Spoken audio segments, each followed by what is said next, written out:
passage of Scripture.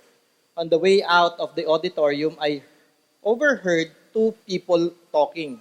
Well, one of them was asking, "What did you think of that?" The other person shrugged, "Not very much. He didn't do a blessed thing but explain the Bible." Nothing but explain the Bible? Why, that's the highest compliment I can imagine. After all, the primary task of any teacher of Scripture is to explain what the text means. Okay? Yun yung importante na makita natin. Okay? Na-explain ba yung passage na ito ng malinaw para sa ating lahat? Na-explain ba yung purpose ng passage na ito, yung mga bagay na kailangan ninyong matutunan at mai-apply sa inyong buhay? So mahalaga when we study the Word of God, kaya ako tinuturo sa inyo ito, na hindi lamang dapat ang pastor ang siyang marunong na mag-interpret. Kung hindi, dapat marunong din kayong mag-interpret. Kaya nga lang, ang problem, ang ginagawa ng maraming Christian, ini-interpret nila on their own without the science of interpretation. Kaya maraming nagpo-fall into false teaching. Kasi may proper way of hermeneutics. Pagka sinabi ngang hermeneutics, the science of studying the Word of God. So may tamang proseso. Pagka hindi tama yung proseso, mali na yung interpretation. Okay? So magkakamali ang maraming tao patungkol sa kanilang pag-unawa sa salita ng Panginoong Diyos. Kaya nga even David, kanyang panalangin in Psalm 119 verse 34, "Give me understanding and I will keep your law and obey it with all my heart." So ang panalangin din natin, when we study the Word of God, Lord, bigyan niyo ako ng understanding para maging tama yung aking pag-unawa upang aking panghawakan ng inyong kaulooban, ng inyong kautusan at aking sundin ito ng buong puso. Okay? So, when you read the Word of God, do you understand what you are reading? Do you understand? Siguro, pwedeng may magbasa ng Acts chapter 8, verse 26-31. Siguro si Elma. Ayan, si Elma. Mabilis yung cellphone yan eh. Hindi ko na ulitin, sabi ko na eh. 26:31. Dahil malakas ka sa akin eh.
Okay.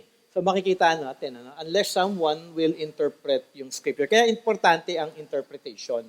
Kaya nga meron teachers, pastors, people na inassign si God para gawin yung mga bagay na ito para maunawaan natin ang salita ng Panginoong Diyos. So importante na magkaroon tayo ng proper interpretation. Pero ano nga ba? What do we mean by interpretation? Sinama pala ng anak ko tong verse. Anak ko yung gumawa ng PowerPoint ngayon. So, okay? So, what do we mean by interpretation? So, every book of Scripture has a message and that message can be understood. Lahat actually pwede. Actually nga, natutuwa ako kahapon dahil napadaan ako sa youth fellowship ng Hierarch. Ang book nilang inaaral is Revelation. So, di ba? Ang ganda, no? So, kasi it can be interpreted. Pwede talagang maituro yung mga bagay na ito. So, we are to be reminded in 2 Timothy chapter 3:16, all scripture is profitable, meaning that it has a purpose, it has meaning. Kaya siya profitable kasi meron siyang interpretation na tama, magiging profitable siya kung tunay natin maunawaan ang salita ng Panginoong Diyos. So, kapag tayo actually, kung atin titignan, bakit kaya yung interpretation natin at yung interpretation ng ibang tao magkaiba? Kunyari daw, interpretation natin ng scripture, tapos ikukumpara natin sa INC. Okay? Kunyari, ikukumpara natin sa interpretation ng mga Mormons, kung gumagamit man sila ng Bible. O kaya ng iba pang mga religion na alam natin na mali yung kanilang interpretation. Okay? Sabi nga, there will always be opposing interpretation. Ang magiging question, can they both be correct? Not if the laws of, sabi ni Howard Hendricks, not if the laws of logic apply to Scripture. So, kailangan talaga maipasok natin yung law of logic sa Scripture. Kasi meron siyang tamang interpretation na dapat nating gawin. Okay? So, sabi nga, yung construction of meaning, the quality of your interpretation will always depend on the quality of your observation. So, kaya crucial yung first part. Kailangan nyo talagang bigyan ng oras na intindihin, aralin, mag-take notes, mga bagay na kailangan ninyong makuha. So, we are to observe well so that we may be able to interpret well. Observation is never an end in itself, but always a means to an end. So, importante dito, pinapaalala lang sa atin, pinapaalalahanan tayo ni Howard Hendricks na importante yung first part, yung observation, para magkaroon tayo ng tamang interpretation. Okay? Bakit kailangan natin i-interpret yung scripture? At sa ating pag-i-interpret, sabi nga din dito ni Howard Hendricks, meron tayong mga barriers na kailangan na maunawaan. Ano ba yung mga barriers na ito? Okay? Language barrier. Unang-una. Siyempre, iba yung language na gamit nila. Ano ulit yung language na ginamit sa Bible? Hebrew, Aramaic, and Greek. Okay? So, kagandahan sa ating panahon ngayon na translate na siya. At marami na tayong translations. Kung nahihirapan pa rin kayo sa English translation, meron na ngayong Tagalog. Huwag niyo lang babasahin yung Pinoy version. Okay, hindi ko talaga gusto yung Pinoy version na parang ginawang ano yan eh. May tawag doon eh. Parang slang na Pilipino na weird. Ewan ko, yung iba gusto nila, pero, parang Gen Z yata or something like that. Nabasa mo, yun yung Bible ni Lennox eh. Ay, no. So, wag lang yun. Siguro, marami naman Tagalog Bible, ano, ang bagong Biblia, magandang balita, Biblia, siguro yung pinakamalapit, wala nga lang Old Testament, is yung Filipino Standard Version. Yun yung pinakamaganda na New Testament translation, Filipino Standard Version. Parang ESV siya, pero Filipino Standard Version. Okay? So, cultural, syempre iba yung culture nila, 'di ba? Parang tayo, no? Kung minsan naisip niyo na ba ito?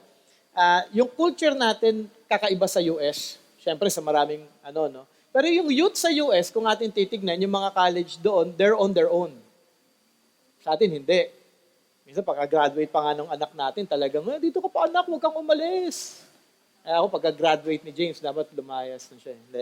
Hindi, kasi iba yung culture natin. Hindi natin pwedeng gayahin yung culture nila. Yung culture din nila, na pagka-graduate nila, yung iba, katulad kunyari, yung anak ni Andrew Rogers, excited siya. Pagka-graduate ng anak niya, after a week, ikakasal na.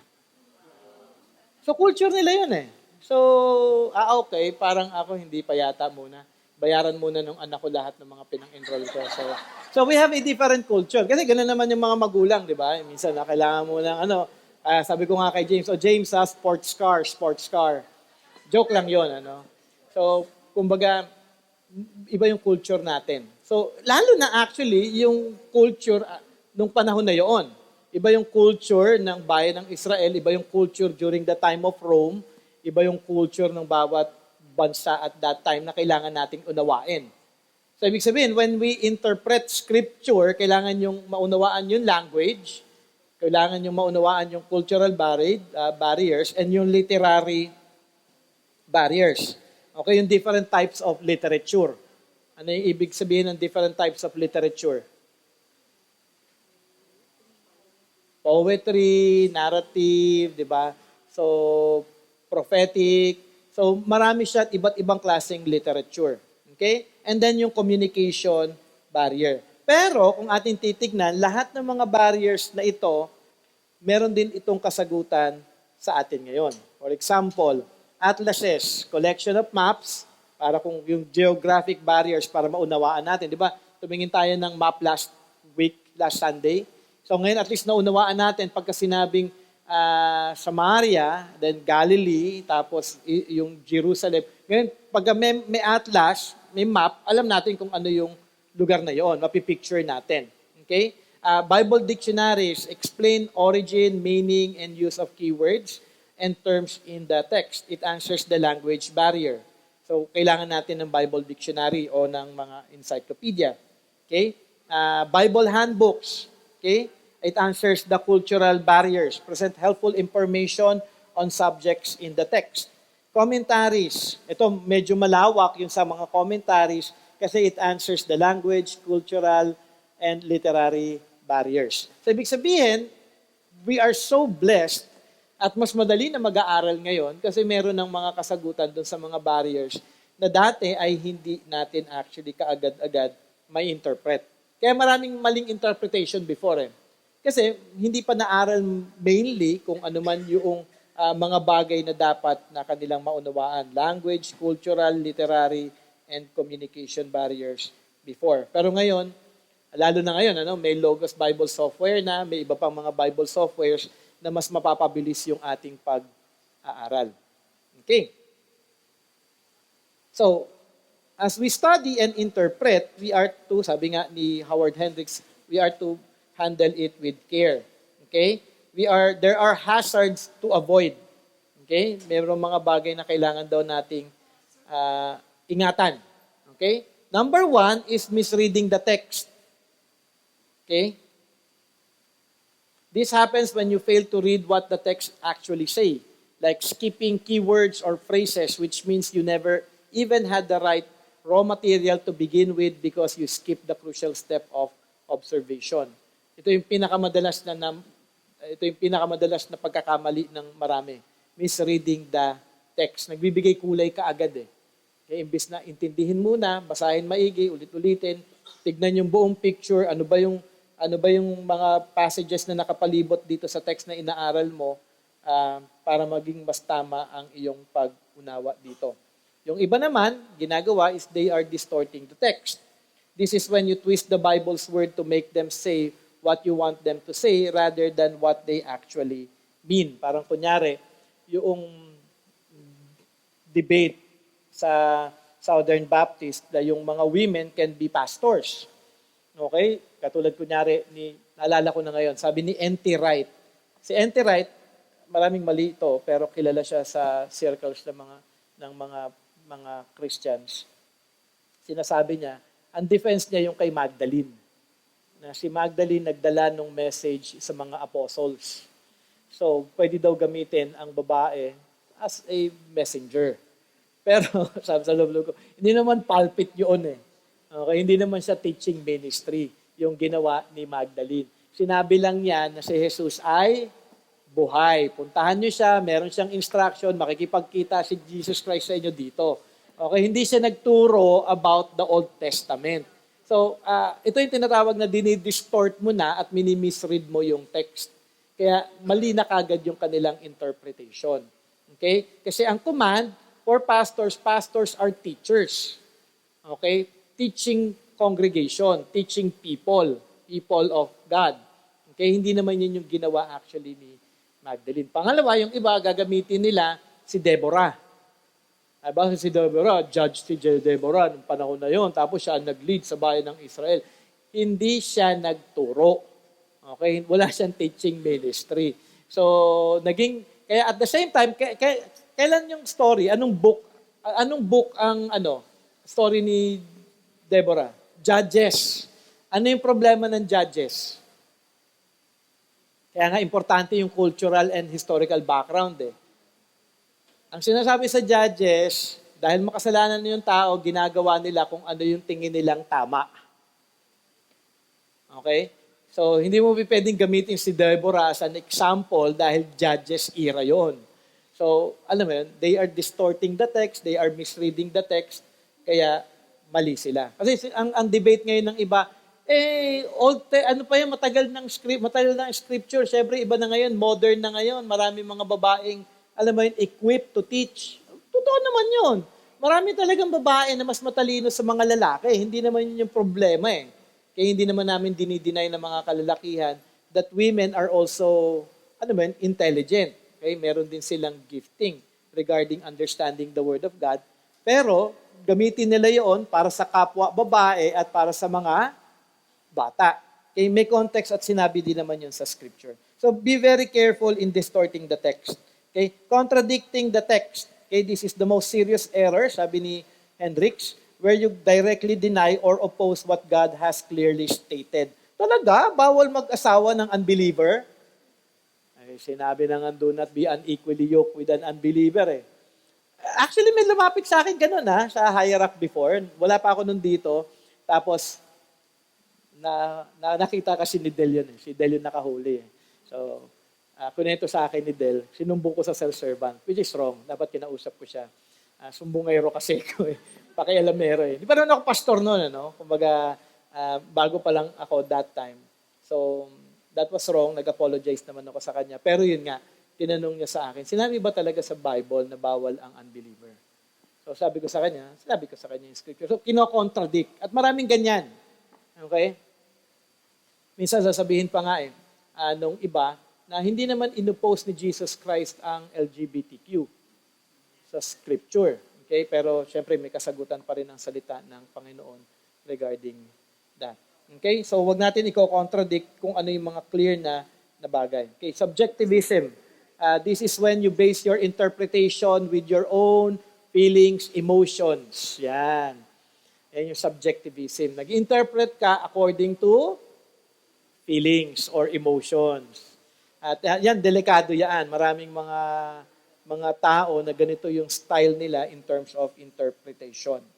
Okay? Relativism naman, so, this is the false belief that the Bible's meaning changes over time or according to the reader. So nag-interpret ka na on your own understanding. So that a passage meant one thing in the first century but means something completely different today. Hindi pwedeng magbago because the Word of God does not change. It doesn't change because God does not change. The Word of God does not change. Hindi yan magbabago. Kung merong, katulad kunyari, sa women pastors, kung sinabi sa 1 Timothy at sa Titus yung qualification ng isang pastor, hindi mo pwedeng sabihin, nung panahon niya, nung first century pa yan, binigay. So iba na ngayon. Hindi pwedeng ganoon. That is relativism. Hindi natin pwedeng baguhin yung salita ng Panginoon dahil kung ano yung sinabi ng Panginoon, mananatili na yun pa rin yung kanyang sinasabi. Okay? Number 6 is overconfidence. This is the prideful attitude that you have fully mastered a passage or have all the answers which sets you up for a fall because knowledge pops off and no human being can ever fully exhaust the riches of any single book of Scripture in a lifetime. So mahalaga na makita natin na mag-ingat tayo. Kasi minsan, kapag alam mo na ang lahat ng ito, akala mo alam mo na ang lahat. But in reality, ang dami pa nating hindi alam. Ako nga, dahil ko pang inaaral ngayon, habang binabasa ko nga yung mga readings ko ngayon, okay, ganda nito, ngayon ko lang ito natutunan So ibig sabihin, there's a lot of things to know. Marami pa tayong pwedeng matutunan. Huwag tayong mayabang na parang akala natin, alam na natin ang lahat. Okay, so be very careful doon sa bagay na yun. Pero maganda na mag-orientahan tayo, hindi nga lang overconfidence, pero confident tayo na tama yung ating pinangahawakan na katotohanan. Okay? So, ibig sabihin, we are to be firm. Kung kanyari daw, meron isang tao na ganito, na sinasabi niya, ito yung kanyang pananaw, na actually hindi naman scripture, kailangan natin maging firm. Kailangan natin magsalita regarding those things. Parang katulad kunyari, hindi ko na kung nakwento ko sa inyo to before, doon sa class ko with Thea, may isang babae doon, naman nakwento ko na, pero ulitin ko lang para doon sa hindi nakarinig. may babae doon, sabi niya, ay ako yung, ang gift ko, magpartner ng mga babae at lalaki. Matchmaking. So, gift daw niya yun. Kaya parang, ina-announce niya sa klase, no? So, ina-announce niya sa klase. So, yung iba naman, sister, kausapin kita, mama. May nahuhulog naman na parang, okay. Parang hindi naman yata yan gift. Wala naman yata yan sa 1 Corinthians na gifting ng ating Panginoon. Nagsalita ako. Sabi ko, actually, can I share something? That is dangerous. Because we are not called as pastors nor anyone in the ministry to have that kind of ministry, matchmaking ministry. Actually, tumahimik nga siya noon. At tumahimik din yung iba. Sabi ko kasi, we have an experience before, sabi ko nga, here in Higher Rock, na meron isa na minatch niya yung babae at lalaki, yung pala, yung lalaki, hindi Christian. Kunyaring Christian, hindi pala Christian, in the end, hiwalay sila ngayon. Tapos yung lalaki is parang homosexual.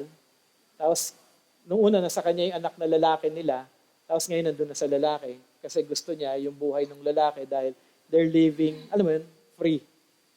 Walang church, walang accountability, they can do whatever they want. Nakakalungkot. So dahil sa matchmaking ng taong ito, okay? So, that is very dangerous. Sabi ko, kung may plan si God for a certain person at kung will ni God na ang isang tao magkakaasawa, sa tingin nyo, hindi mangyayari yun? Mangyayari yun. Kung plano ni God for someone to be married, mangyayari yun even without my help or even without the help of anyone dito sa ating church. Imposible yun because God's will hindi pwedeng masira. Okay, kaya nga importante, we are to be confident. Then hindi din tayo yung parang tamang, we know something that is true and then tatahimik tayo. Hindi din. We are to speak up. Okay? At minsan doon ako napapahamak. So, sobrang kakasalita ko. Meron mga issues sa hierarchy. Palagi akong, pero paano pag ganito? So, katulad may mga issues ngayon kasi may mga pastoral messages kami. Ako nagtatanong dun sa mga crucial questions. Bakit ganito? Bakit ganyan? So, ayun. Meron lang ako mga bagay na hindi, parang tingin ko hindi siya biblical. Okay? Okay. Question and answer. Sige. Ito, mag-ano tayo ng tapos tignan natin yung inyong knowledge about the Word of God. Nasa Living by the Book ito, na book. Sasabihin ng maraming tao, money is the root of all evil. Anong mali doon? Okay, the love of money. Okay, the love of money is root. Okay. The love of money is a root of all sorts of evil. Money, sabi kasi money is the root of all evil. Mali. Okay? Kasalanan ba ang pera?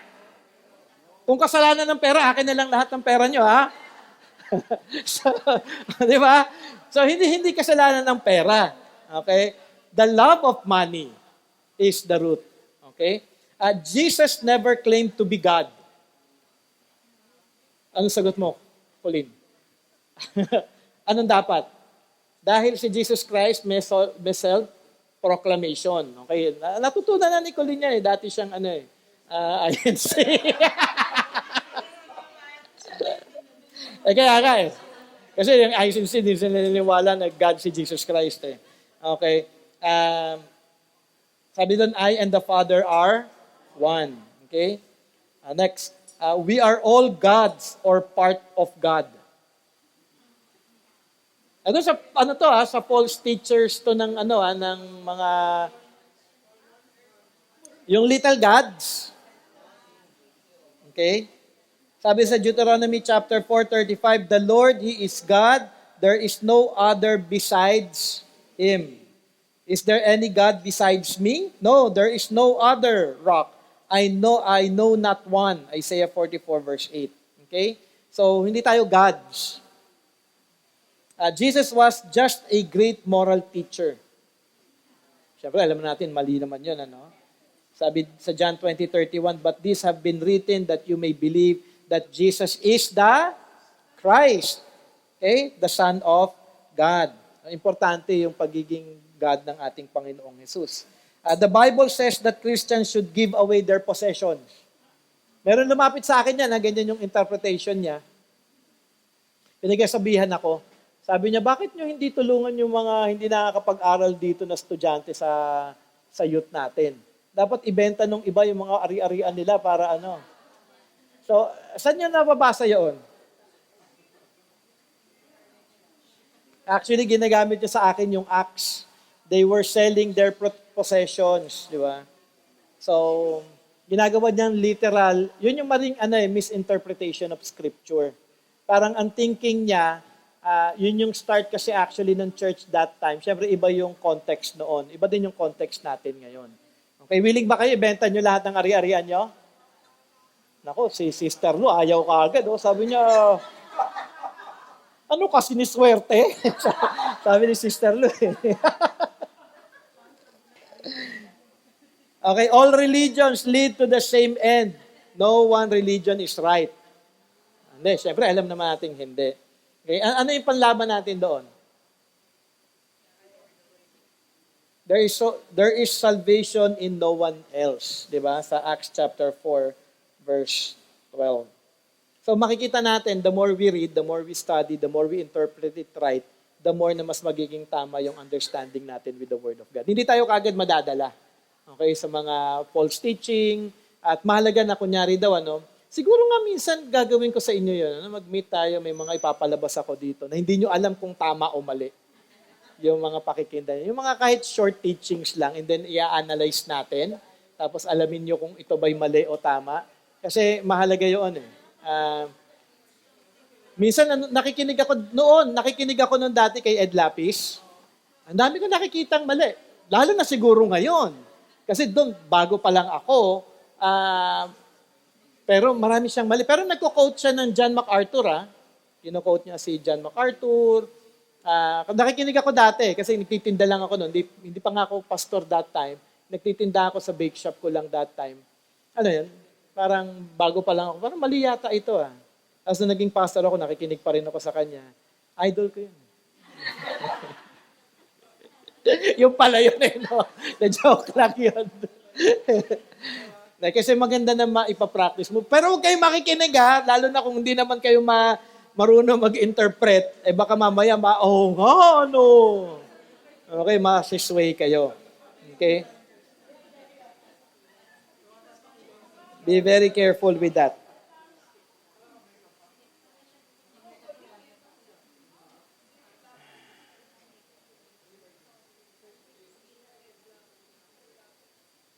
Okay naman. Ang galing talaga ng teacher kong to. Nakaka-pressure. Kita mo Sunday nag-check.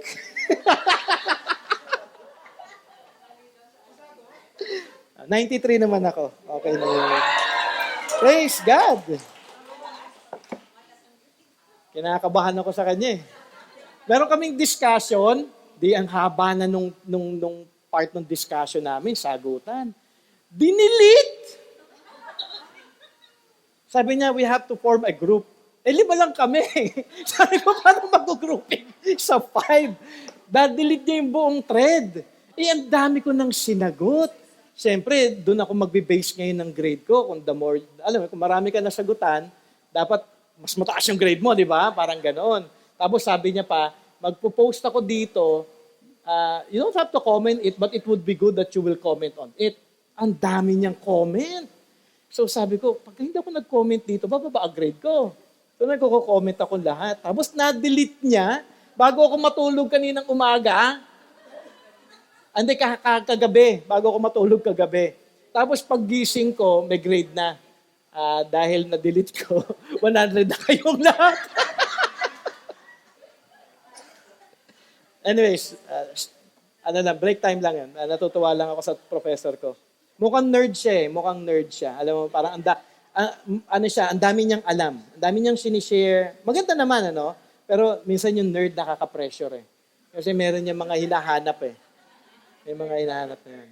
Okay. What type of literature is this? Okay. So, yung iba't ibang klaseng literature na binigay dito ni Howard Hendricks, exposition, okay, a straightforward argument or explanation that appeals primarily to the mind.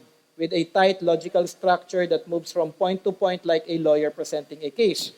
Ang example nito, yung Romans, Hebrews, James, 1st and 2nd Peter, 1st and 2nd and 3rd John. Okay, exposition siya.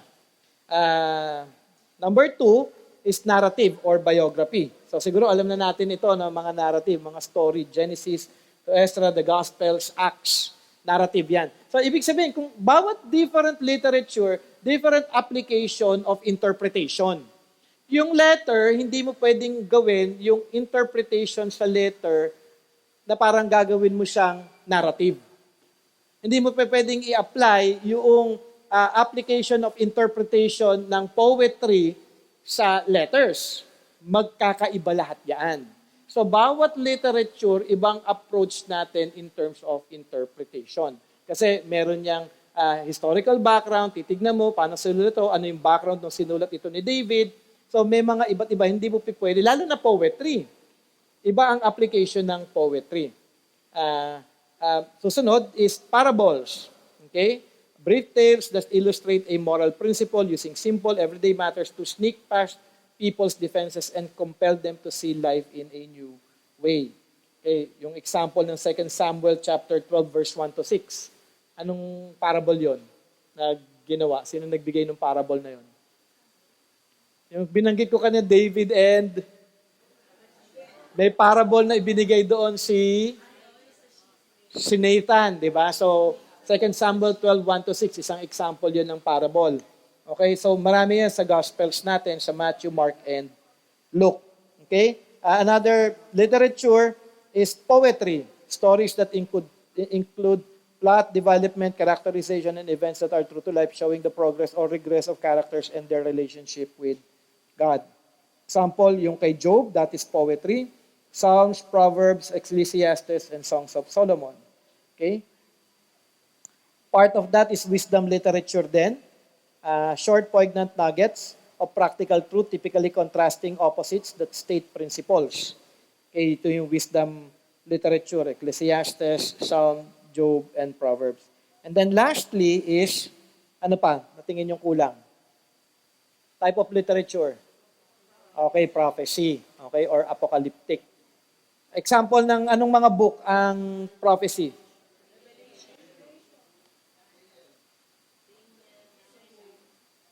Isaiah to Malachi are prophetic books. Okay? So, ang Revelation is apocalyptic. Okay? End times. So, malinaw. So, there are different types of literature. Okay? Hindi siya sa Bible. Yun ang kagandahan actually ng Bible. Hindi siya yung parang lahat narrative lang. Hindi siya lahat.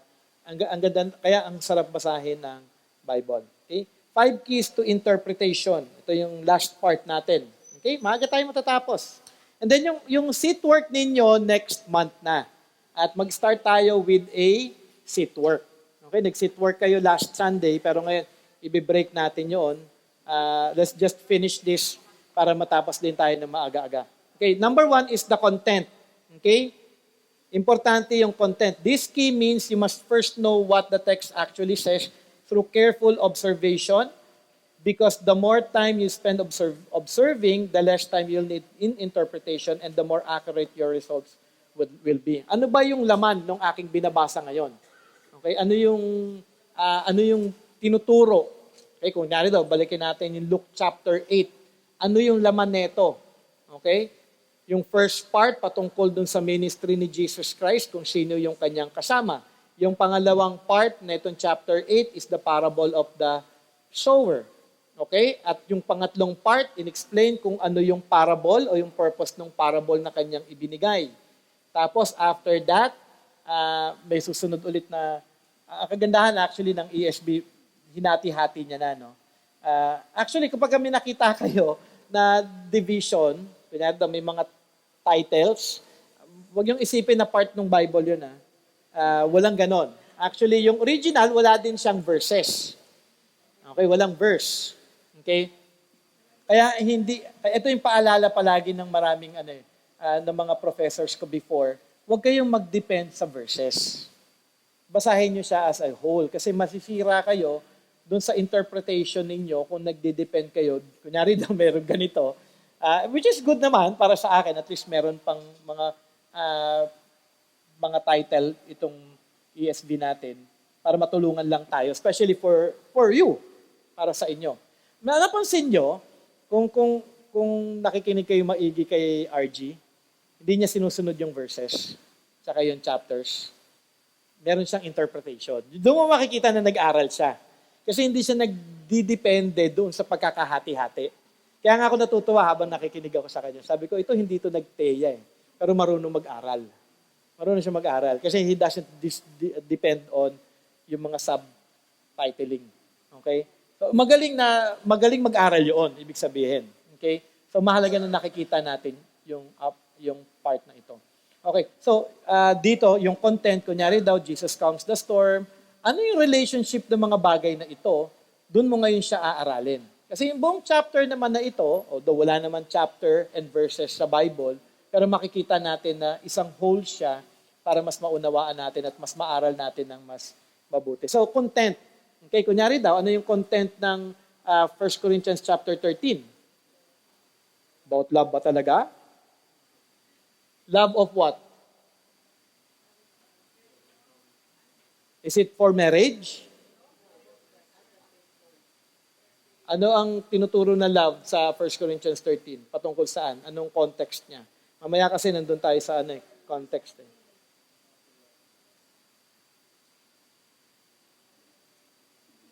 Ayun yung kagandahan. Kaya nga ako, actually, gusto ko na matapos yung look ko eh. Although, matatapos ko yung look by next year. Kasi, nire-request sa akin ni RG, 1 Corinthians. Yung una, Brother Jay, pwede ko mag 1 Corinthians. Sabi ko, hindi, akin yan. That's mine. You look for another book. Sabi ko sa kanyang ganun. I'll be teaching that after ng look. Actually, dapat nasa 1 Corinthians tayo ngayon. Kaya nga lang, nag-aaral ako. Medyo mahirap aralin ang 1 Corinthians. Kaya nag-look ako kasi madali ang look. Madali ang Gospels kasi narrative siya. So, 1 Corinthians 13. Kung nabasa nyo na yung 1 Corinthians siguro, yung iba sa inyo, no? Nabasa nyo na yung 1 Corinthians 13. Ano yung problem, kunyari, ng 1 Corinthians? Anong concern nila? Actually, isa sa pinaka-problematic church ang Corinth. Okay? Mayayabang sila. Okay? Mayayabang ang mga taga-Corinth. Okay? So puro sila thinking nila it's about the gift. It's about their skill. It's about their gifting. Pagalingan sila palagi. Kaya pagdating sa 1 Corinthians chapter 12, ini-explain dito ni Paul yung mga gifting na ito'y galing sa Panginoon. And then, I will show you an excellent way. It's not about your gifting. It's not about you. It's not about your knowledge. Okay? Yun yung sinasabi dito ni Paul. I will show you the most excellent way. Yung ending niya ng 1 Corinthians chapter 12. And then, chapter 13, dito na ngayon pumasok yung about love. So, the church should always be about serving one another with love. Hindi tayo dito pagalingan. Dapat nagmamahalan tayo dito sa church. Kaya nga ako, I'm against people na alam mo yung parang pur dito. Yung parang, dami kong alam. Pero alam mo yung mga mayayabang na tao, nasa scripture na kasi yun eh. Siya na yung example ng 1 Corinthians problem. And sabi ni Paul, we are to be loving. So when we interpret actually 1 Corinthians chapter 13, yung content nito is, ang panawagan dito sa 1 Corinthians chapter 13 is that we are to love others. Love ang basis dapat ng ministry natin.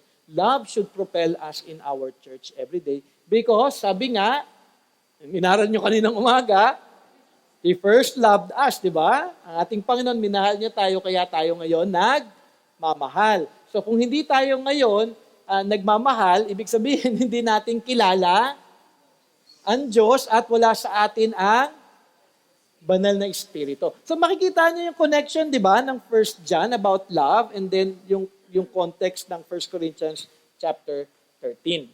So, importante yung content.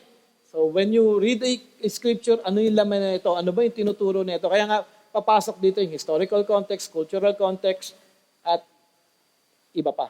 Okay, so number 2, ito yung pinaka-importante. Sabi nga ng mga professors ko palagi, Pagka magtatayo ka ng business, ano yung pinaka-importante when you're establishing a business? Location, location, location. Yun yung palagi sinasabi, di ba, ng mga businessman. Location, location, location. Okay? Sa Bible, para talagang maunawaan mo ang salita ng Panginoon at maintindihan mo ito, anong pinaka-importante? Context, context, context. Importante yung context. This key means you must always read a verse in light of what comes before and after. Okay? It's literary, historical, cultural, geographical, and theological settings. Because context is what prevents you from ripping a passage out of its original meaning and making it say something it never intended. Okay, kaya nga minsan, pagka may naririnig ako kunyari sa mga weddings, alam niyo ba, ang love, ganito ang love. So wala namang problema kasi it's an encouraging thing for everyone to know. But in reality, ganito din ang context ng 1 Corinthians 13. We cannot really love as God loves. Kaya love is patient. Love is kind. Okay? Sino ang patient ba talaga tayo? Hindi, di ba? Sino ang naging patient? Pasyente. Ikaw. Ikaw yon. So, ibig sabihin, maganda na makita natin, even when we quote that, ito yung gusto ng ating Panginoon na maipakita ng klaseng pag-ibig na nakita natin tanging sa ating Panginoong Jesus lamang. So when we describe 1 Corinthians 13, it is something that is characterized perfectly by Jesus Christ that we are to emulate or that we are to follow. Because we are Christians and we are in Christ, then we are to follow the kind of love that God has given us in Jesus Christ. So mahalaga yung interpretation kasi para hindi tayo yung parang, alam mo ako, yung love ko sa'yo. Lalo na kung may manliligaw dito sa mga single na babae, no? Alam mo, tapos padadalang kayong, alam mo, ito yung love ko para sa'yo. 1 Corinthians 13. Sinungaling yun. Okay, so wag kayong magpapadenggoy sa mga ganong klaseng Kristiyano. Okay, dahil you will never be perfect, you will never be kind, hindi ka magiging hindi mayabang. Alam mo yun, we can, but not perfectly. Okay, kasi pwede naman natin masunod yun. Okay? So context is important. Pagka inalis mo yung before and after at inalis mo yung literary, historical, cultural, geographical, theological setting, anong tawag na doon? Eisegesis. Out of context. Okay, pagka mainly ang tawag doon is eisegesis. So exposition is the study of the whole. Okay, in exposition mo. Inaaral mo maigi before, after, and everything. And then kapag kukunin mo yung isang verse lang, parang katulad nung ginamit ni N.T. Wright, na yung kunyari daw, sa defense para ang babae pwede daw magpastor, yung story lang ni Magdalene. So that's eisegesis. Okay? He is taking it out of context. So importanteng alamin nyo kung ano yung konteksto o kung ano yung itinuturo ng passage na ito. Okay? Number 3 is comparison. Okay? This key means of you compare scripture with scripture. Okay, kailangan nyo gamitin concordance. Paano ginamit itong word na ito in other passages? Para malaman ninyo kung ano yung use o gamit ng word na ito. So hindi nyo pwede siyang gamitin yung isang certain word na hindi din naunawaan na ito'y ginamit sa iba. Kaya nga di ba naalala nyo, nung tinignan natin ito, ano yung ito? Yung cross-reference, ano yung use ng cross-reference? Para makita kung ano yung ibang verses na ginamit yung passage na yon. Okay? So para makita ninyo yung context na hindi siya nalalayo doon sa paggamit ng word na ito with other scripture verses. Okay? Sabi nga, because the greatest interpreter of scripture is scripture itself. Kaya nga di ba minsan when I teach a certain passage, magkukote ako ng ibang passages to defend my interpretation or my teaching. Okay? Importante yon. At yun yung palaging ginagawa ni John MacArthur. Yung kagalingan ni MacArthur eh. Puno ito palagi ng mga scriptures para kanyang ma-defend yung kanyang teaching. Then, fourthly is culture. Okay? Ito importante ito kasi minsan maraming nagkakamali dito. Kasi ini-interpret nila yung scripture on modern times. Mali yun. Hindi mo pwedeng i-interpret kagad, alam mo yun, ganito yan. Sa ating panahon, ganito yan. Hindi ganon. We are to look at the cultural background. Okay, sabi nga, this key means you must understand the cultural and historical background of the biblical world. Okay, customs, geography, politics, and daily life. Para minsan iisipin nyo, bakit ba galit ang mga Hudyo sa mga Samaritan? Napakamakasalanan nilang lahat. Tapos mag-interpret ka na kung ano-ano regarding that. Siyempre, ang reason, yung cultural background. Ano ba yung historical background ng mga Samaritans? Ano yung sabi ko last Sunday? Mga Samaritans ay mga hybrid. Okay? Sila yung mga Hudyo na nag-asawa ng mga Gentiles. Kaya nga, ang thinking sa kanila ng mga Hudyo, hindi kami dapat makiisa sa inyo dahil kayo ay mga hybrid. Wala naman hybrid na word doon. Dahil hindi kayo naging tapat sa ating Panginoon dahil nag-disobey kayo sa inyong panawagan. Dapat Hudyo lang ang inyong magiging asawa. Okay? So, tingnan natin yung culture. Okay? Lastly, number 5 is, ito yung importante, is consultation. So, kung nag-observe na kayo, nag-i-interpret na kayo, at meron na kayo nakukuhang interpretation dun sa inaaral nyo, parang kunyari, yung 1 Corinthians chapter 13, na dinaanan natin. Ang context nito, tinignan natin yung cultural, historical background noon, may observation na tayong ibinigay. And then, i-consult natin ngayon sa mga resources, concordance, Bible dictionaries, handbooks, atlases, commentaries, after mong maaral ang lahat nito para ma-check mo kung tama ang iyong findings. Okay? But they should never substitute for first-hand engagement with the Word. Ito yung problema ng marami. Brother Jay, bakit hindi na lang muna kami magbasa ng commentary para maintindihan namin kagad? Ang kagandahan actually, when you study the scripture itself muna, when you study it, makikita mo din in your experience in interpreting and in understanding the Word of God na kumikilos ang banal na Espiritu sa'yo. Ako kuha niyo yun, hindi ka kagad magde-depend, okay, magtuturo ako ng passage na ito, makikinig ako kay John MacArthur. Wala nang problema doon. Pero, nauna na si John MacArthur sa'yo, kaysa ikaw mismo, kumilos yung banal na Espiritu muna sa'yo. Yun yung joy actually ng interpretation.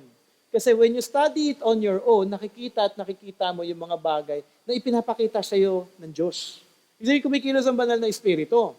Okay? Lalo na kung tama. Ngayon, pag nakita mo, ito ang interpretation ko dito sa scripture na ito, sa passage na ito, and then makikinig ka ngayon, magbabasa ka ng commentary, makikita, okay, tama pala yung pagkaka-interpret ko. Palihas pala kami ni John MacArthur. Di ba? Kasi pwede naman din talaga na maging parehas kayo ni John MacArthur, o kaya ni R.C. Sproul, o kaya kung sino man, maging ni Steve Lawson. so in some way, maganda na maunawaan ninyo na importante ang pag-aaral kasi makikita ninyo kung paano din kumikilos ang banal na Espiritu. Hindi dahil matalino kayo, kung hindi, meron kayong methodology na ginagamit para maunawaan nyo ang salita ng Panginoon. Siyempre, magiging clunky ito sa unang gawa ninyo. Kaya hindi ganun kadali. Lalo nang ako, nung nagsimula ako, ang dami ko talagang hindi naintindihan. Sinasubmit ko pa kay Pastor Oscar. Sabi ko, Pastor Oscar, tulungan nyo nga po ako. Hindi pa ako pastor nun. Sabi ko, Brother Oscar, aralin ko yung Romans, magno-notes ako ng marami, tapos i-check mo nga kung tama yung mga naintindihan ko. Hindi niya na binabalikan ako. So, mukhang mali. So, although hindi kami nagpatuloy sa aspect na yon, nag-check lang siya ng sandali, pero after that, nag-establish na ako ng sarili kong way. Siya din naman yung nagturo sa aming mga full-timers kung paano mag-diagramming. Siya din yung nagturo sa amin, si Pastor Oscar nagturo sa amin about Greek. Hindi lang yung Hebrew, kasi mahirap talaga ang Hebrew. Wala na akong planong aralin pa yung Hebrew. Meron namang may logos naman ako, pwede ko naman ma-interpret yun through the Logos Bible. At hindi naman siya ganun ka-crucial. Kasi majority naman ng nasa Old Testament, narrative, poetry, tsaka prophecy. Okay. So, ano yung limang yun na ating tinignan? When you study, content, context, comparison, scripture to scripture, yung culture and historical background, and consultation. When you do interpretation, gawin niyo yung bagay na ito. Okay? So kung may question kayo, pwede niyo naman akong lapitan, Brother Jay, na stock up ako dito sa comparison. Sabihin ko lang sa inyo, gamitin niyo yung, ano ulit yan? Ano yung tawag dito? Cross-reference. Okay, para natin cross-reference. Sayang yung mga, nagamit nyo ba yung MacArthur Study Bible nyo this week? Yes. Yes. Just read it kahit paunti-unti. Marami kayong matututunan dito. Sabi ko nga, start nyo dun sa first page and then itry nyo na unawain kung ano yung iba pang mga parts nito. Kasi may mga entries siya na pwede nyong matutunan. Okay? Question before we end. Summary, interpretation answers the question, what does it mean, by using 5 keys: content, context, comparison, culture, and consultation.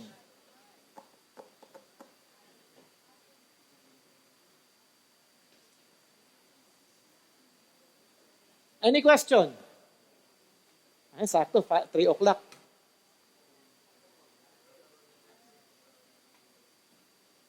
Wala na? Sana mag-aaral tayo, ha?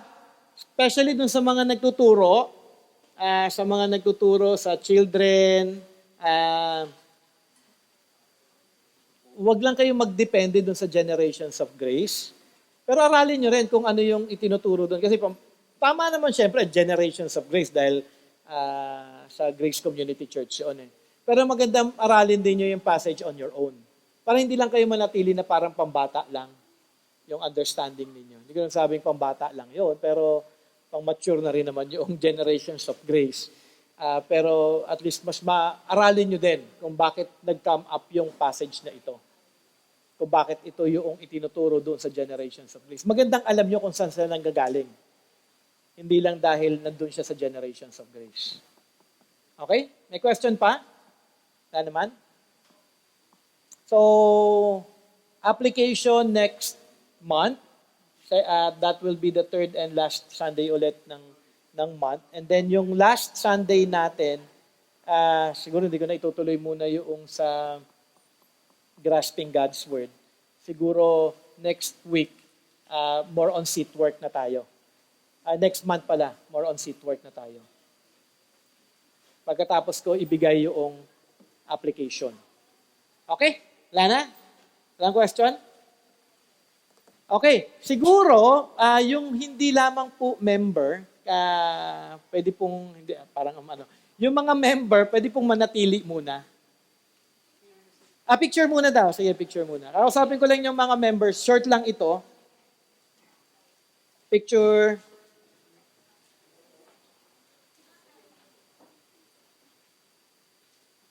Okay. 1, 2, 3. Okay, thank you very much. Sige, pray muna tayo. Let's pray. Let's pray. Lord, thank you once again for the time that you have given us, Lord, to study your word at kung paano namin aralin ang inyong salita dahil mahalaga po ito. Siyempre sa unang pagkakataon, medyo parang mahirap po siya unawain, mahirap po siya i-apply. But I pray, Lord God, na unti-untiin po ng bawat isa dito sa church na mai-apply po yung kanilang mga natutunan dahil mahalaga po ito. I pray, Lord God, and I do believe by the Holy Spirit, Lord God, kayo din po ay kikilos sa isip at puso ng bawat isa.